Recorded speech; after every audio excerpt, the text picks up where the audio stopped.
Hello အားလုံးပဲမင်္ဂလာပါကျွန်တော်ကတော့နီကိုရဲပါကျွန်တော်ဒီနေ့ကိုရိုမာတို့ကို sharing လုပ်ပေးသွားမှာကဒီ Nawa Essential ဆိုတဲ့သင်ခန်းစာလေးပေါ့နော်အဲ့တော့ဒီ Nawa Essential ဆိုတဲ့သင်ခန်းစာဒီ day 1ပေါ့ဗျာဒီ day 1ကိုကျွန်တော်စပြီးတော့ record လုပ်ပေးသွားမယ်အဲ့တော့ Nawa Essential ဆိုတာကကျွန်တော်တို့အရင်တုန်းက Nawa Plus NE အဲ့လိုခေါ်ဆိုခဲ့ကြတယ်အခုကတော့ Cisco ကနေပြီးတော့ officially launch လုပ်ထားတဲ့ Cisco Net Academy က course တစ်ခုဖြစ်တဲ့ Nawa Essential ဆိုတဲ့သင်ခန်းစာတစ်ခုပါအဲ့တော့အဲ့ဒီ Nawa Essential ကိုကျွန်တော်တို့ဒီစုစုပေါင်းmodule အနေနဲ့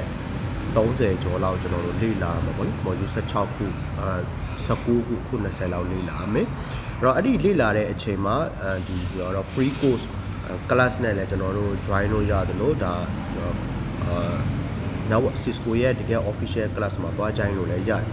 တော့ final exam ဖြေပြီးတဲ့အချိန်မှာ certificate လေးထွက်လာလိမ့်မယ်အဲ့ထွက်လာတဲ့ certificate ကကျွန်တော်တို့က QR code ပါတဲ့ဒီ Cisco ကနေပြီးတော့တရားဝင် complete certificate ပေါ့ဗျာ Cisco Net Academy မှာဒီ Nawa Essential ဆိုတဲ့ဘာသာရပ်ကိုတရားဝင်ပြီးမြောက်ကြောင်းဆိုတဲ့ certificate လေးကိုတို့မှတို့ရရှိပါဖြစ်တယ်အဲ့တော့ကျွန်တော်စလိုက်တော့ module ကတော့ကျွန်တော်ထွေထူးထူးမဟုတ်ဘူးကျွန်တော်တို့လေ့လာနေကြမြင်တွေ့နေကြကိစ္စတစ်ခုပဲ Nawa type တွေကဘာလဲပြီးတော့ internet ဆိုတာဘာလဲပေါ့နော်အဲ့တော့ကျွန်တော်တို့ရိုးသားသားနဲ့ထူးခြားပြောရမယ်ဆိုလို့ရှိရင် internet ဆိုတာကဒီ worldwide မှာတယောက်နဲ့တယောက်နဲ့အပြန်အလှန်ချိတ်ဆက်စကားပြောဖို့အတွက်အသုံးပြုတဲ့ protocol တစ်ခုပေါ့ဗျာအဲ့ protocol ဆိုတဲ့ကိစ္စတွေနောက်တခြားနားလည်နိုင်တဲ့ကိစ္စတွေကျွန်တော်နောက်ပိုင်းကျရင်တဖြည်းဖြည်းနဲ့ဆက်ပြီးတော့ရှင်းပြချင်ပါသေးတယ်အခုကျွန်တော်တို့ဒီ local area network ပေါ့နော် network type ပဲမျိုးရှိတယ် LAN ရှိမယ်ဗျာWAN ရှိမယ်ဗျာပြီးလို့ရှိရင်ကျွန်တော်တို့personal area network လို့ပြောတဲ့ PAN ရှိမယ်ပြီးတော့ WLAN ရှိမယ် wireless local area network လို့ပြောတဲ့ WLAN တွေရှိမယ်အဲ့လိုမျိုးလေးပေါ့နော်အခုကျွန်တော်ပထမတော့ local area network ကိုလေ့လာကြည့်အောင်အဲ့တော့ဘယ်စာအုပ်မှာပဲရေးဘယ်ချင်းဒီမှာမျိုးမှာပဲကြုံတွေ့ရကျွန်တော် local area network ဆိုတဲ့ဟာကိုကျွန်တော်ဘယ်လိုသတ်မှတ်ထားလဲဆိုတော့အိမ်သုံးဒီ network device တွေပေါ့ဗျာအိမ်ထဲမှာဒါမှမဟုတ် office တေးသေးလေးတစ်ခုထဲမှာSoho ပေါ့ small office home office လို့ခေါ်တယ်အဲ့ Soho network တွေမှာချိတ်ဆက်ထားတဲ့ဒီ network type အမျိုးအစားကိုကျွန်တော် local area network လို့ခေါ်တယ်ကျွန်တော်တို့ကရုံးတရုံးမှာ IT support အနေနဲ့သွားလုပ်မယ်ရုံးတွေ network လေးကွန်ပျူတာတွေပါမယ် printer တွေပါမယ် CCTV တွေပါမယ်အဲ့ဒီကောင်တွေအချင်းချင်း interconnect လုပ်ထားတဲ့ network လေးတစ်ခုအဲ့ဒီကောင်ကျွန်တော်တို့က local area network လို့သတ်မှတ်လိုက်တယ်ဟုတ်ပြီနော်အဲ့တော့အဲ့ local area network ပေါ်မှာမှကျွန်တော်တို့က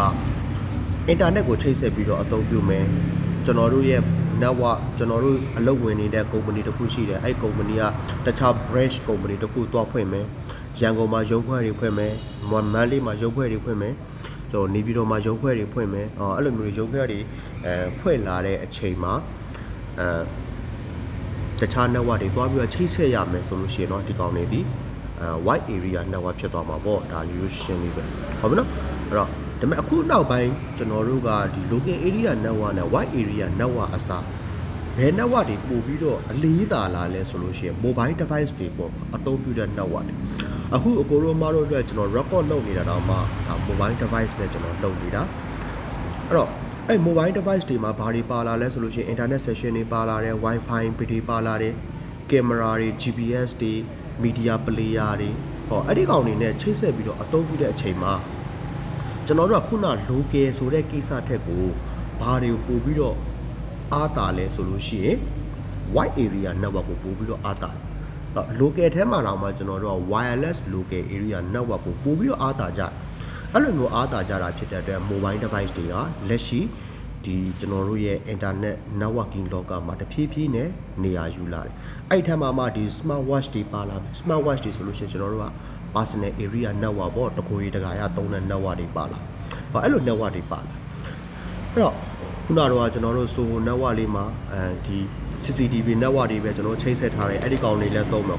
နောက်ဆုံးဆက်ကျွန်တော်တို့ smart TV တွေပါလာတယ် internet တွေပါလာတယ်ပြီးတော့အိမ်သုံးလျှက်စစ်ပစ္စည်းကျွန်တော်တို့ဒီ network အခေါ်နဲ့ဆိုလို့ရှိရင်ကျွန်တော်တို့က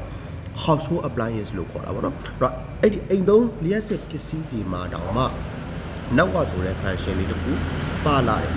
အဲ့ဒီကောင်ကျွန်တော်တို့ကဗာနဲ့ချိတ်ပြီးတော့သုံးလို့ရလဲဆိုတော့ internet နဲ့ချိတ်ပြီးသုံးလို့ရတယ်ဗျသူ့ရဲ့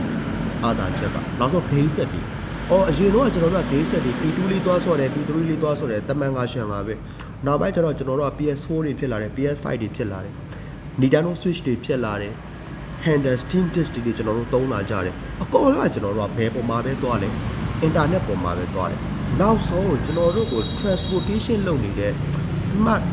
ကားတွေတောင်မှဘာတွေဖြစ်လာလဲဆိုလို့ရှိရင် smart ကားတွေဖြစ်လာတယ်အဲ့ဒီကောင်တွေအကုန်လုံးကျွန်တော်တို့ကဘာတွေနဲ့ချိတ်ဆက်ထားလဲ internet နဲ့ချိတ်ဆက်ထားရင်းနဲ့ကျွန်တော်တို့ကဘာတွေ advantages တွေဖြစ်လာလဲဆိုလို့ရှိရင်ခြေရာခံစနစ်တွေပိုကောင်းလာတယ်ဒါပေမဲ့ internet ကိုအသုံးပြုတဲ့အချိန်မှာကောင်းကျိုးနဲ့ဆိုးကျိုးနဲ့ကကျတော့အမြဲတမ်းဒေါ်တွဲနေပါတယ်အဲ့ဒါတခုတော့ view site ကျွန်တော်တို့ကနှလုံးခုန်ဆွဲတက်ထားတဲ့နေရာမှာတွေလည်း internet တွေပါလာတဲ့ insulin တိုင်းတဲ့ကိရိယာတွေနောက်ဆုံးတော့ကျွန်တော်တို့ smart watch Apple smart watch ဆိုလို့ရှိရင်နောက်ဆုံး smart watch ဆိုလို့ရှိရင်ခေါ်တာပေါ့ဗျာကျွန်တော်တို့ဒီ satellite ကိုတိုက်ရိုက်ချိတ်ဆက်ထားတဲ့ smart watch နည်းပညာတွေပေါ်လာတယ်ပေါ့ဟုတ်မနော်ဒါကတော့တစ်ပိုင်းပေါ့ဗျာနောက်တစ်ခုဒီ data တွေ transmission လုပ်တဲ့အချိန်မှာကျွန်တော်တို့ဒီတာမန်လူတွေရေးတယ်မှာဟုတ်ကဲ့ကွန်ပျူတာများနဲ့ကော်ရဲများဒီအဲ့လိုမျိုးကျွန်တော်တို့ကပို့နေတာမဟုတ်ကျွန်တော်သူကဘာပဲနားလဲလဲဆိုလို့ရှိရင်0110ဆိုတဲ့ digital bit ကိုပဲနားလဲတယ်ဟောအဲ့0110က transmission လုပ်လိုက်တယ်အဲ့ပြီးလို့ရှိရင် data transmission တွေလုပ်တယ်ဟောအဲ့ electric တွေအကုန်လုံးစုဝေးပြီးတော့ data transmission လုပ်တဲ့အချိန်မှာတဲ့ကျွန်တော်တို့ဘယ်လိုမျိုးအချစ်ပို့လို့မှုတွေကိုအချစ်ပေးပို့လို့မှုတွေကိုသုံးလဲတဲ့ရိုးရှင်းပါတယ် electric signal ကိုသုံးတယ် optical signal ကိုသုံးတယ်နောက်တစ်ခုကျွန်တော်တို့ wireless signal ကိုသုံးတယ်ဟုတ်ပြီနော်အဲ့တော့ 1.3 တောင်ရောက်လာပြီအဲ့တော့ဒီ10မိနစ်လောက်ဆိုလို့ရှိရင်တော့ကျွန်တော်တစ်ဖြတ်လောက်နားမှာပေါ့နော်နောက်တစ်ခါ bandwidth နဲ့ throughput bandwidth ကစာရီဖတ်ကြည့်တော့လေ့လာလို့ရတယ်ဗျဒါပေမဲ့ကျွန်တော်ရိုးရှင်းလေးပဲပြောပြbandwidth ဆိုတာကကျွန်တော်အိမ်မှာ internet ယူထားတယ်20 meg ယူထားတယ်30 meg ယူထားတယ်အဲ့လိုမျိုးအပြည့်အဝယူထားတဲ့တန်ဖို့ bandwidth လို့ခေါ်ပြီးတော့ကျွန်တော်တို့အဲ့ဒီရလာတဲ့ကျွန်တော်တို့20 meg ယူထားတယ်ဗျာ20 meg အပြည့်ရခြင်းမှရကျွန်တော်တို့ meg 30ယူထားတယ် meg 30ရခြင်းမှ20 meg ယူထားလို့18 meg လောက်ပဲရတယ်ဆိုလို့ရှိရင်အဲ့ဒါ accurately ပမာဏပေါ့ကျွန်တော်တို့တကယ်ရခဲ့တဲ့တန်ဖို့အဲ့ဒီကောင်ကြောင့်ကျွန်တော်တို့ဘာလို့ခေါ်လဲဆိုလို့ရှိရင် throughput လို့ခေါ်ဟုတ်ပြီနော်ဟုတ်ပြီအဲ့ဆိုလို့ရှိရင်ကျွန်တော်တို့ဒီ client နဲ့ server network တွေမတိုင်ခင်ဒီနေရာမှာကျွန်တော်တို့ကပထမပိုင်းအနေနဲ့တစ်ဖြတ်နာမယ်အဲ့တော့ဒီ video file လေးတွေကိုကျွန်တော်စိတ်ကူးကြားတာကျွန်တော်ရဲ့ပတ်စံပေးပြီးတော့တက်ရတဲ့ class ပေါ့နော်အဲ့ပတ်စံပေးပြီးတော့တက်ရတဲ့ class ကတော့ပတ်စံတွေအများကြီးမကောက်ထားပါဘူးကျွန်တော်international certificate တစ်ခုအထွက်တည်တာမှာကျွန်တော်ပတ်စံ3600ပဲကောက်ထားတာအဲ့တော့ဒါပေမဲ့အဲ့ဒီ class မှာဆိုလို့ရှိရင်ဒီစာအုပ်ပါမယ်ဒီ video ပါမယ်ခုနပြီးတော့ Cisco ရဲ့ class official class ပါမယ်ပေါ့နော်ဆိုတော့အဲ့ဒီဟာဒီဆိုလို့ရှိရင်တော့ပတ်စံပေးရမှာပေါ့မဟုတ်ဘူးကျွန်တော်ဒီ video file လေးကိုပဲတောက်လျှောက် any level တိုင်းလေ့လာသွားခြင်းနဲ့ဆိုလို့ရှိရင်တော့ကျွန်တော် YouTube မှာတင်ပေးမယ်နောက်တစ်ခုကျွန်တော်တို့ TikTok မှာတင်ပေးမယ်အားလုံးကျေးဇူးတင်ပါတယ်ကျွန်တော်ကတော့ဒီလိုရဲ့ပါ